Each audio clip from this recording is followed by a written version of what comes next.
Proper heap hinge করবে, ঠিক আছে ভাই? প্রপার হিপ হিঞ্চ হবে। দেখো ভুল লাগালে জিনিসটা কি হয়, এই যে তোমার হাত আর এই ফিতের মাঝখানে বারটা এইভাবে লাগবে, ঠিক আছে? হ্যাঁ। হুম।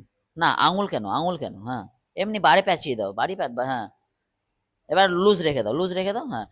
এবার তুমি যখন তোমার হাতের মানে গ্রিপের যে গ্যাপটা নেবে, হাতের যে গ্যাপটা নেবে, সেই গ্যাপটার সময় ওটাকে নিজের মতন অ্যাডজাস্ট করে দেন পিক আপ দেবে। এখন পিক আপ দেওয়ার দরকার নেই, এখন নর্মাল রাখো। হ্যাঁ, এবার তুমি জানোই না তোমার হাতের গ্যাপটা কতটা হবে।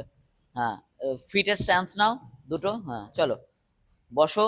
গ্লুজ down, hip hinge proper, neutral spine, chest up, eye level এরকম জায়গাতে থাকবে, যেন তিনখানা জিনিস তোমার head, thoracic spine and glutes, lumbar spine, এই তিনটে এক লেভেলে থাকে। চলো come on, core tight, bracing yourself, come on left, come on left,